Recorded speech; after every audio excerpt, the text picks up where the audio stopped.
Welcome to School Facilities and Operations. I am Burke Jones. I'm the host of the podcast and a director of operations for a K-12 public school in Kansas. Um, on our podcast, we do a couple different types of shows. We interview other guys like me and have conversations about school facilities. And then the other type we have is with trade partners such as flooring or roofing or HVAC, where we really try to pick their brains and gain a lot of knowledge from what they have to offer and what we need to think about that's important that we might not always think about to ask them. So today I have Joe Dineen from J&J Flooring Group. Um, so welcome, Joe. Thank you. Thank you for having me on. Sure. Well, thanks for joining us. Give me a little bit of background of your work history and then something that we can't read about you on LinkedIn. So Oh something boy. you like to Well, do. you know, well, like you said, I'm with J&J Flooring. I've been with J&J for 25 years. Graduated from University of Kansas and wasn't really sure what I was going to do. Matter of fact, I almost took a job with Hormel Foods out of Minnesota. And I got to know the lady in the business center, and she wanted me to interview with a company. And she said, it's a carpet company. And I'm thinking, carpet? You know what? Why do I want to sell carpet? Well, so that went down to the to Dalton, Georgia, where carpet capital of the world, and I accepted a job with Shaw Industries on the residential side, and I was with them for 3 years. And then all of a sudden, I met up with J&J and been with them ever since for 25 years. So it's been great. It's been great. I never thought I would be in the same industry this long, but it's never dull. You're learning something new every day. You meet a ton of great people, and my wife and I, some of our best friends are some clients of ours. So that's been great. It's and like I said, it's not dull. It's Right. fun. People are like, "Guys, you sell carpet," and I'm like, "Yeah, but there's so much more to it than carpet." And the reality to it is, every place you go, there's carpet, LVT. There's some type of floor that you're walking on, Right. and so it gives us opportunity out there. Yeah. Well, that all sounds great except for the KU part. Well, I've got two. We went to KU. My wife and I, my two older boys, and I also have two K-Staters. So Oh, we're we're okay. we're definitely a house divided. Yeah, no doubt. Well, they're both good schools. Don't misunderstand, but Definitely, I definitely. bleed more purple than that. So let's talk about flooring and carpet a little bit. So one of the things that I've been working on is kind of a trying to be more methodical in how we do replacements of carpet in our buildings and um, through capital outlay dollars primarily. If bond happens, if bond funds come in, that would definitely be a place for it as well. But trying to get it on a replacement schedule so I can look out and say, okay, this year this is what's happening. And what I did was basically say, let's say this year I would replace all of the corridor carpet in a school. And then, like 7 years from now, I would replace all of the classroom carpet. And it would just alternate back and forth kind of every 7 years. And I don't know, so basically, you get new carpet in a classroom every 14 years. I don't know that that's right or wrong, but budget wise, it seemed to be about right that I could get all of the buildings touched on those kind of intervals. What are you seeing districts do? Because, before it's just been like, oh, that classroom's terrible. We're going to replace that classroom. And then you end up with like different carpets and, it's brand new and then room next door is 14 years old or whatever. So, like, what are you seeing other districts do? It's very difficult. Following that plan that every 14 years, every 10 years, it is definitely the way to go. But it's hard to do because you start getting the hodgepodge like you were talking about. One room goes bad. Then all of a sudden you got to get something really quick, and maybe the product that you've got in the other rooms is not available or it's been discontinued. Then all of a sudden you have 14, 15 classrooms with all different colors, patterns, designs, and then that just keeps getting worse and worse and worse. And that's difficult. And every district deals with that. And it's Yeah. from your largest districts to your smallest districts. You know, flooring is one of those things that flooring and paint are really two items that you can really make a space look new again. Hmm. And they're relatively inexpensive when you start putting in the whole construction side of it to make a space look good for removing walls or an Right. addition, so on and so forth. We try to get in with districts, and if they do have standards that might have been dropped, we try to get in and try to match product as good as we can. Try to get product maybe in a space that the product that's down there now is not the right product for that space, and start going down that path. I work with a lot of districts that we do life cycle costing. We get in, we figure out, okay, 2 years from now, you want to do this room or this area, this space. We try to break spaces up, is what we try to do. Like you talk about corridors and classrooms. But if we have different pods, a lot of times we'll do the classroom and corridors in that pod Mhm. and then Yeah. switch over to the other pod. Because like I said earlier, unfortunately, there are times that we drop products. We try to bring out new designs all the time. And at the middle level, if we kept every product in our line and kept on bringing out new ones, I mean, you need a semi to drive around and show people products. I mean, there's too many products to carry in your line. So we try to get in with the districts and do it that way. We really try to go in and walk the facilities with them, talk about what products are out there. And every year, every 5 to 6 years, there are new products that hit the market. One thing that's going on right now, and you've seen this in the last 5, 6 years, LVT has become a really big product in the educational Mhm. market. It's a lot of that is because nobody wants a strip and wax anymore. Right. They're VCT. I mean, it's very inexpensive to get into the VCT market, but once you're in, it becomes very expensive because of the stripping and waxing. You don't have the custodial staff to maintain those floors, and schools. Summertime, usually the schools will shut down the end of May, and everyone's coming back in August. It doesn't happen that way either. Yeah. They're being used year round, from summer school to daycare, so it's hard to even get in and strip and wax. Right. So, so it's really trying to figure out the district that you're calling on, what their concerns are, what direction they're trying to go. And a lot of times, what the teachers are looking for also. Right. Right. Do you see some districts have a standard that's just across the board for all of their Oh, buildings? we do, we do. And a lot of that is a lot of the larger school districts are that way because it's a lot easier for them to keep added stock in their warehouses. It's so much easier for them to keep their SKUs low. Right. We see that with paint all the time. We've been in some districts that they have 20 different paint colors, and and you talk to them and you see that it's mind-boggling to them, but it got to that area and they can't change it. It's tough. Right. Right. Um, and one thing that we're all dealing with is budgets. Budgets, to go in and just replace a school with new flooring when there's all these other items that need to be taken care of is tough. So we try to space it out. Like you're talking about the classrooms and corridors. We try to get to the areas of the biggest concern, get those areas replaced, and make sure that we have products that if those collections have been dropped, that we have collections that will coordinate with those products, so that you can make that space flow. Hmm.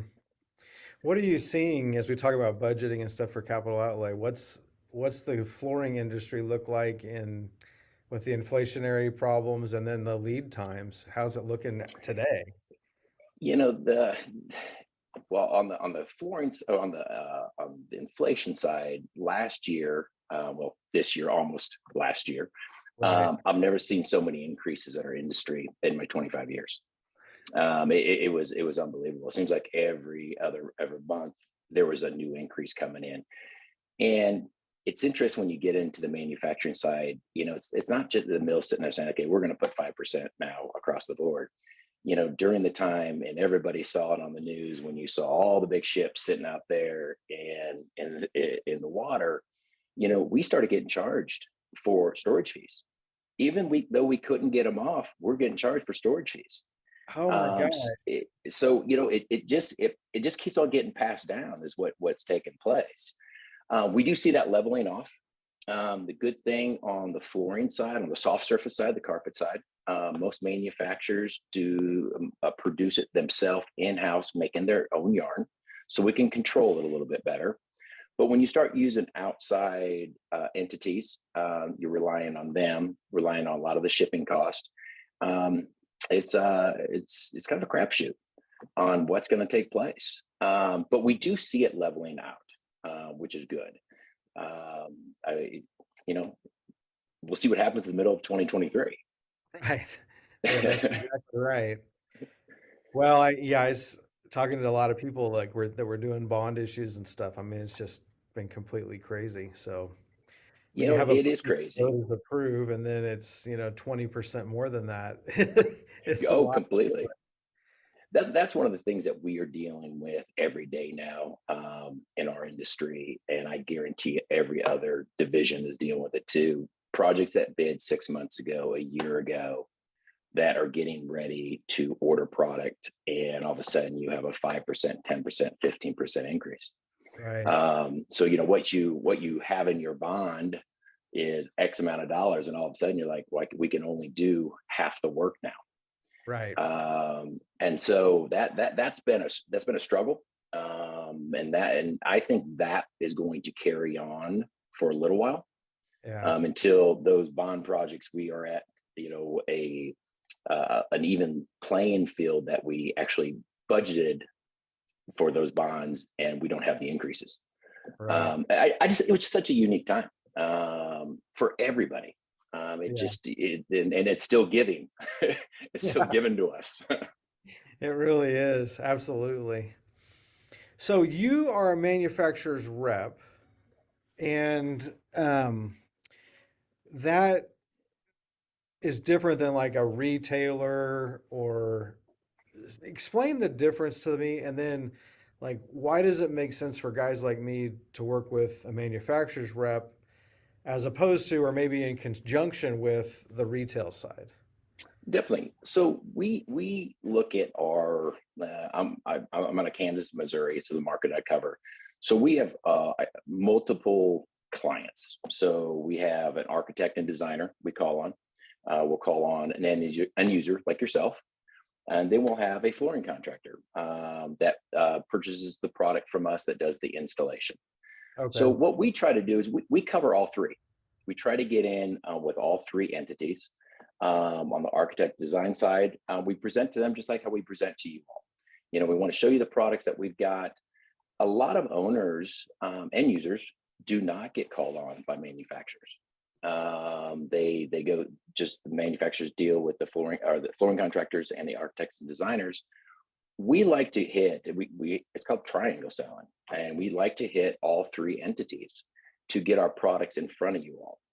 Hmm. And that's kind of the difference between us and the flooring contractor, as far as they want to present stuff also, but they have the installation side. So the installation side to us is huge. We need to make sure we've got the right installers on projects. It's one of those deals that, you can have the best product in the world, but if it's not put in correctly, it doesn't matter.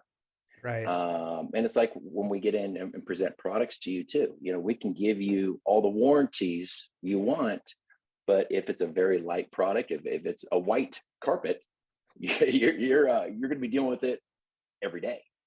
So Right. that's what we try to get in. We try to get in and educate is what we Uh-huh. do, and we do it. Like I said, we do it at all three levels, and we get educated also. Trying to figure out what the needs are of school district. I mean, your needs are going to be a lot different than the needs of a smaller school district, maybe farther out west. And based on how many kids are coming through your facility. And Right. so that's something that we do a lot. And that's the reason we try to get in with the owners, is to really break that down. What are your big concerns? Why are you replacing flooring as often as you are? We get onto the maintenance side. What type of maintenance are you doing? What kind of machines are you using? Chemicals are you using? And so that's something that we have really been pushing more and more with all our reps, is get in on that side to really learn about the facility versus just go in and try to sell. Right, right. You talk about cleaning and that kind of thing. Like we are moving towards away from the upright beater vacuums, to like backpack vacs that are essentially just suction, right? It just and we're I feel like in the school we've implemented it indirectly. I feel like that the school is now cleaner than when we were pounding the carpet and blowing dust everywhere. Are there some recommendations from the carpet companies on the type of vacuums you should use? There are, and it's interesting you bring up the backpacks. We see those all over the place, and it's they can. I want to say that the custodians can cover more space, more square footage. One thing that we do see with those that we think we do know they work. One thing that we do know they don't do is with not having a beater bar on them, it doesn't agitate the flooring. Right. And agitating the flooring is what actually will bring a lot of that dirt out to the top for it to suction in. But we understand, with the minimal amount of custodians that one building has and how much square footage they have, the flooring is just one side of everything else they've got to do. So you got to get in and get as much stuff done as you can. So Right. it's the maintenance side is a massive side, and we have a lot of people that go around that just are on the maintenance side that try to educate the end user on the best way to do it. Try to minimize the time you have to spend on the flooring so you can go to all the other areas to maintain. Yeah. And it's a vicious circle, is what it is. I mean, look at all the chemicals that are out there. There's so many chemicals. I will tell you, we are seeing the water extraction, the hot water extraction, being more minimized. We're putting less fluids into the floors, which is great. Right. Right. Um, but like I said, but it's a vicious circle, and you gotta stay up on top of it. Yeah. So, what are you seeing as far as kind of the current trends? And I don't know if it's colors, if it's types of flooring. Like, what are you seeing out there right now? That we talked a little bit earlier. We're seeing LVT be a big part in the school market again. They're getting away from a lot of VCT, the stripping and waxing. Um, what was going on for a long time was stained concrete. And we still see that. We still see that. And stained concrete is a really hard product for us flooring manufacturers to compete against. you know, it doesn't really go anywhere. It looks pretty close to what it looked like from day one. So it's hard to go up against.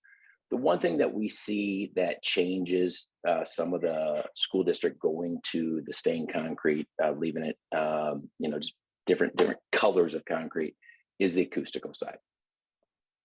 And so, and that's where we've seen a little bit. We have seen some change, Uh-huh. especially on the elementary levels, some of the junior high levels, is going more to a flooring that gives you a little more acoustical properties. Right. Um, we seems to be every 5 to 7 years is when you see a design change. LVT is big now. I will assume, by just how history repeats itself, within the next 4 to 5 years, we're going to see a change going back to carpet tiles, and then it will probably change going back to stained concrete. I mean, Right. it's just it changes all the time. I guess that's what makes our industry not dull, and Right. that we have to constantly bring out new products.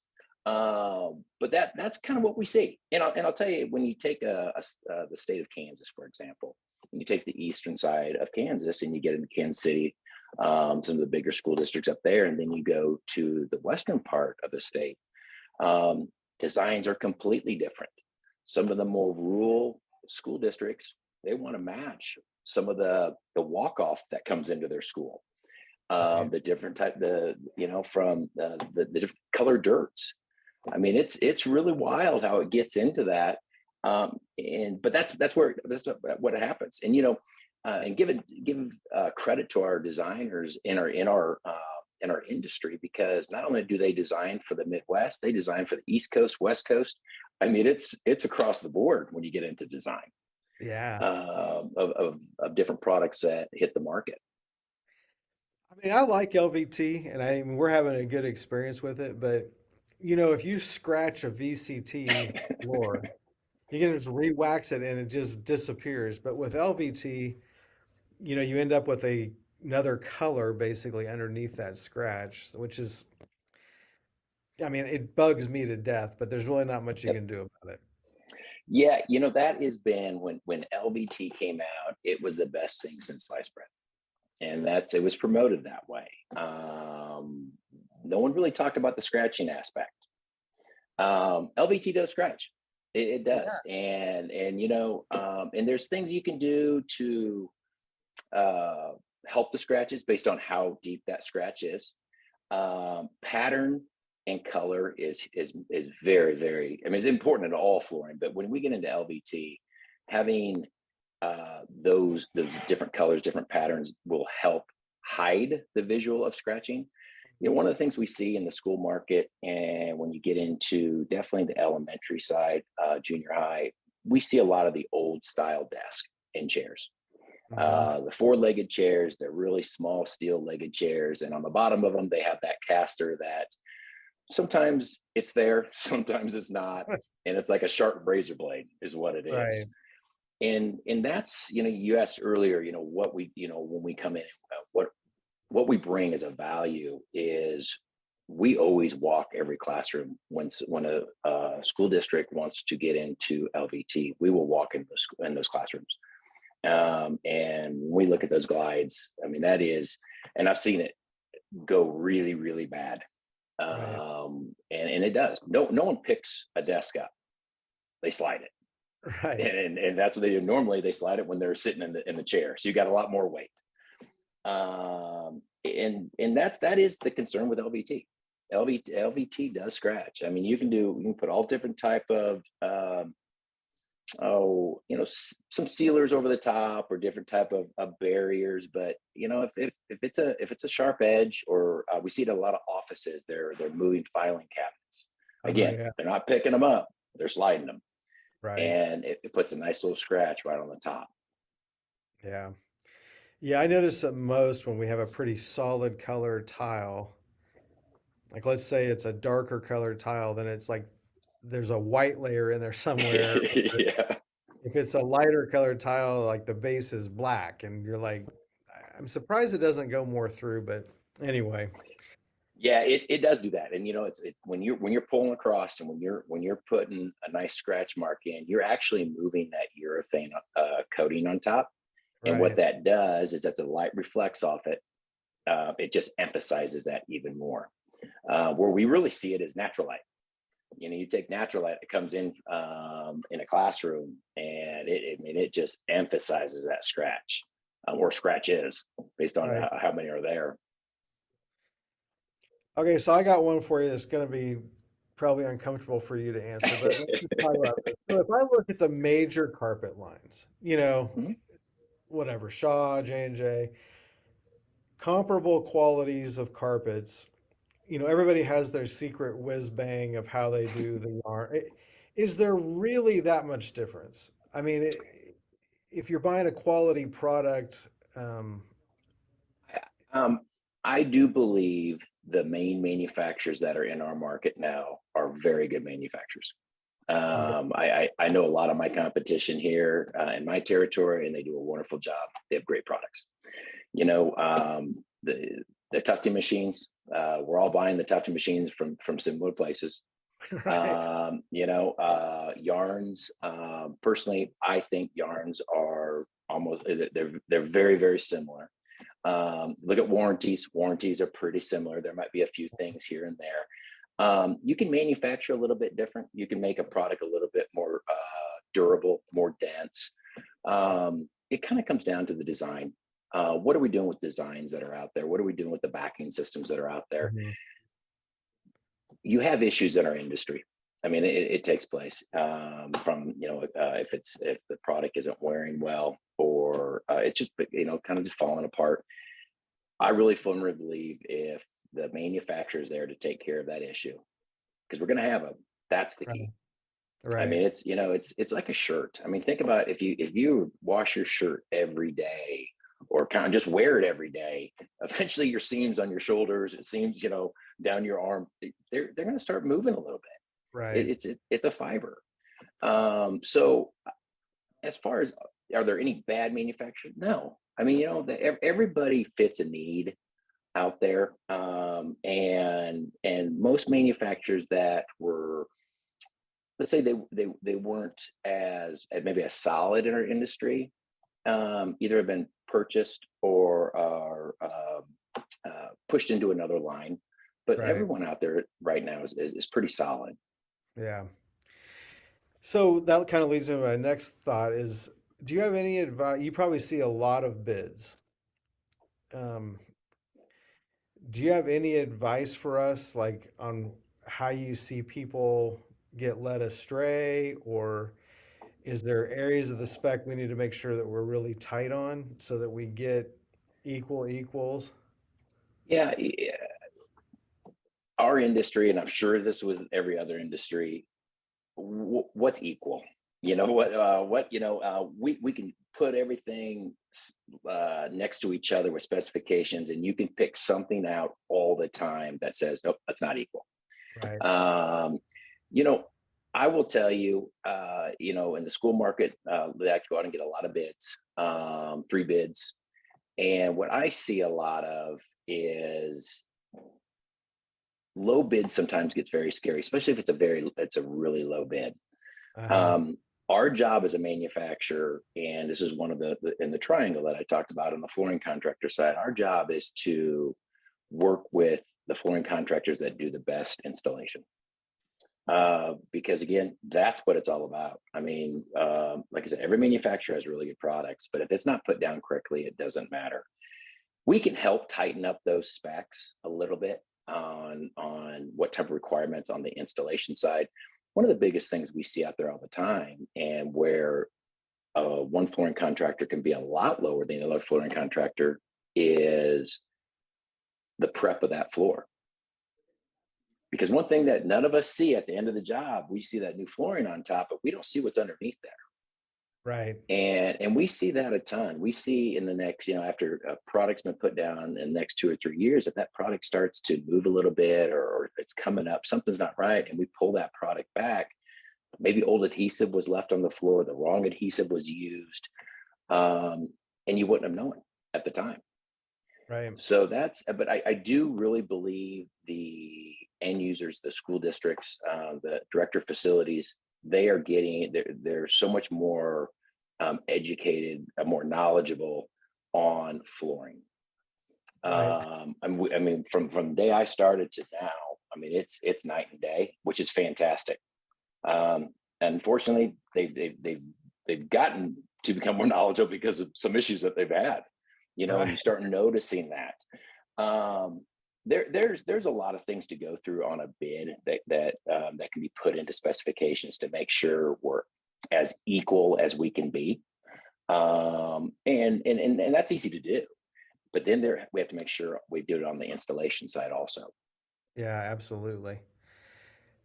Do manufacturers rep, will you help, like a guy like me or in some other district, will you guys help put some specs together that are fair, competitive and all of that? Completely. Yeah, we do Yeah. that all the time. We Okay. definitely do that. We can put them side by side on specification. Visually we can do that way, and then also on the installation side, we can do on the warranty side. That's we probably do that 40-50% of the time when we work with school districts. Oh, okay.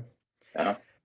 Well, fantastic. So I've only, I've been here 3 years, so I'm still learning the best way to do things and get help and get input from, other than me just going out and writing it up. So, um, yeah, that sounds good. Let's see. anything else we want to cover off regarding flooring? I'll tell you on the flooring side, what it comes down to is, whatever manufacturer you're using at this time, get to hopefully, reach out to them. Hopefully that manufacturing rep is reaching out to you. You're having the conversations when issues take place. Those issues are getting, addressed. Working with the custodial staff. They're the ones that deal with it every day Right. and the flooring every day. And we work with the custodial staff a ton. It's if something isn't cleaning up, a lot of times people come to them like, well, why didn't you clean that? Well, maybe that product cannot be cleaned that way, but they just don't know. Right. It's just having more open communication is Hmm. the key. And us getting out and working with the end user on those areas of concern. Yeah. Yeah, that's for sure. Um, it is funny, like everybody makes all these decisions without talking to the custodial department. Yeah, And I'm like, who's going to be taking care of this stuff for the next 30 years? It's it's them, true. It's you so know? true. Um, so I will say though, back to the VCT versus LVTs, there is nothing more beautiful than a freshly waxed and shiny VCT floor. And it's true. And I will agree with you. We don't even sell VCT. That the whole thing, shiny means clean. It does. It does. And I get that. It's when you walk up, into a school right before it opens and they have a lot of VCT and it's waxed and yeah, it looks great. It looks It really does. good. Yeah. Well, we had to talk about that here. Like, hey, this is LVT. We don't wax it, because that's just the normal thinking when we have a floor like that, that we would be waxing it. So we had some of those discussions when we first put in some LVT, and um, yeah, it's interesting. It's It does. It looks different. I mean, there's something associated with a school building with that bright, shiny LVT or VCT. well, it's clean. I It mean, is. it's what it does. It looks clean, and it's interesting you bring up the waxing of the VCT. I've seen it. I can count on both hands. I've seen this that the LVT gets waxed. Oh yeah. It's not recommended, but we have seen it because they're like, you know what? No, we're going to make this shiny, which it's going to make it look good. Oh yeah. No, yeah, no, we won't do that. But I have heard of that. I heard of that on another podcast. Someone mentioned that their custodians, like the day after it was installed, walked in there and they were waxing the LVT. So Oh yeah. That's what they're used to. it is. It is. So how long do you guys typically keep kind of a pattern or a color? Does it just depend whether it ends up being popular or not, or is there kind of a standard? It does. That's a great question. And we have products in our line right now that have been around since the day that I started. Now it might be the third edition or the fourth edition, keeping the most popular colors, adding some other ones. Um, you know, Life of a product can be, oh my gosh, it goes across the board. I mean, it could be 7 to 15 years as long as we're changing up the colors. Sometimes it can be 2 or 3 years. Right. It's difficult to kind of pinpoint the time frame of a product, because it's as designs change. Every manufacturer's design a group tries to be wants to be the leader of new products coming out, a new design coming out. And a lot of times you're throwing a dart and you're hoping it sticks. Right. It's when I started, everything was 24 by 24, and it was constantly 24 by 24s. Now all of a sudden, then here comes the planks, the 18 by 36, the 12 by 48s. That you make different designs, different visuals. It's really hard to say how long a product lasts. Something that some manufacturers try to do is they try to keep products that even if they're dropped, they can still make them because they make their own yarns. So that's a positive. It allows them to keep a standard. Um, we try to bring out products that have groupings of different design, so that Right. if one of the products is dropped, well, guess what? We still have two or three other styles with the same colorway that would match. Um, that is an issue that when you talked at the beginning of the podcast here of how often changing a school out, every 14 years, 10 years. Well, if a product's been it's lasted 14 years, I mean, that's great. A lot of times it doesn't happen that way. Right. So when we get in and we meet with the schools, we try to, if it's going to be corridor now and down the road classrooms, hopefully we have coordinates to go into those classrooms or vice versa, so we can keep everything Right. together. So on my grand plan, I probably ought to be having that discussion before I implement the first corridor. Yeah, it's tough. I mean, it is such a tough thing to do, because we'd love to give you a better answer on how long those products are going to last, but we don't know Right. because what's selling in the Midwest might not sell on the West Coast or East Coast or vice versa. Uh, And manufacturers look at what's that product selling, right. and it's happened. It's happened to me. I mean, products that I've had standard, then all of a sudden, might be one or two reps that are selling it, and then it's gone. So Yeah. it's yeah, that's a difficult thing. Yeah.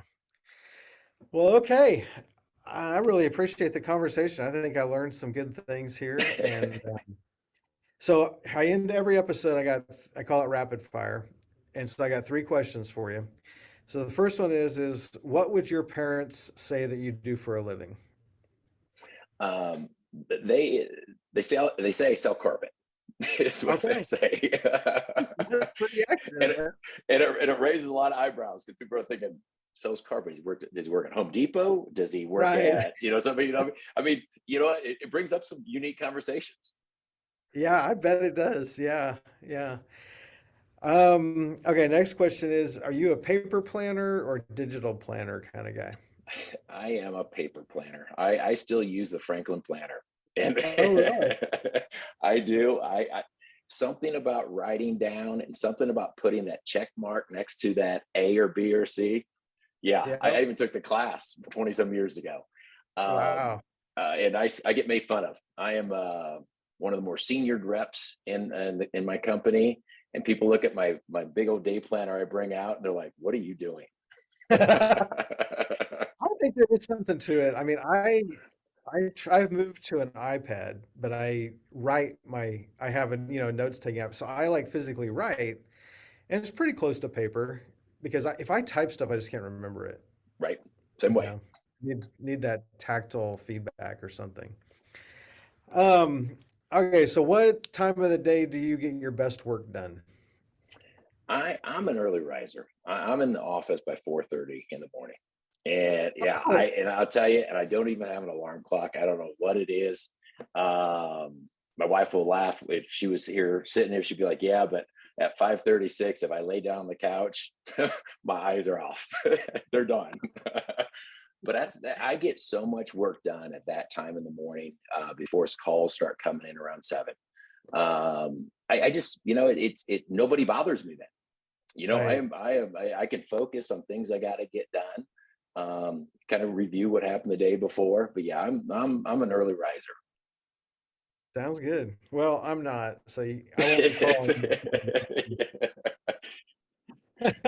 That's funny. Well, Joe, thanks so much for joining us. Go ahead and give some information about J&J, give a little pitch, and then what's the best way for people to get a hold of it if they want to get more information from you? Okay, yeah, great. Again, Joe Dineen with J&J Flooring Group. Live in Lawrence, Kansas. Uh, I don't know if with an email. I don't know if we can put that on later, but that's the best way for me to get reach me. Or you can go to our website, jjflooringgroup.com, and just pull down, find a rep. It'll say the Kansas rep, and my name will be there with all my contact information. And if I can help you out, I would love to. Well, thanks, Joe. I think we're all going to learn a lot from this episode, and I really appreciate your time spending with us today. And guess it's almost 2023, so have a great new year. Thank you. You also, I appreciate it for having me on. Thanks, Joe. Thanks.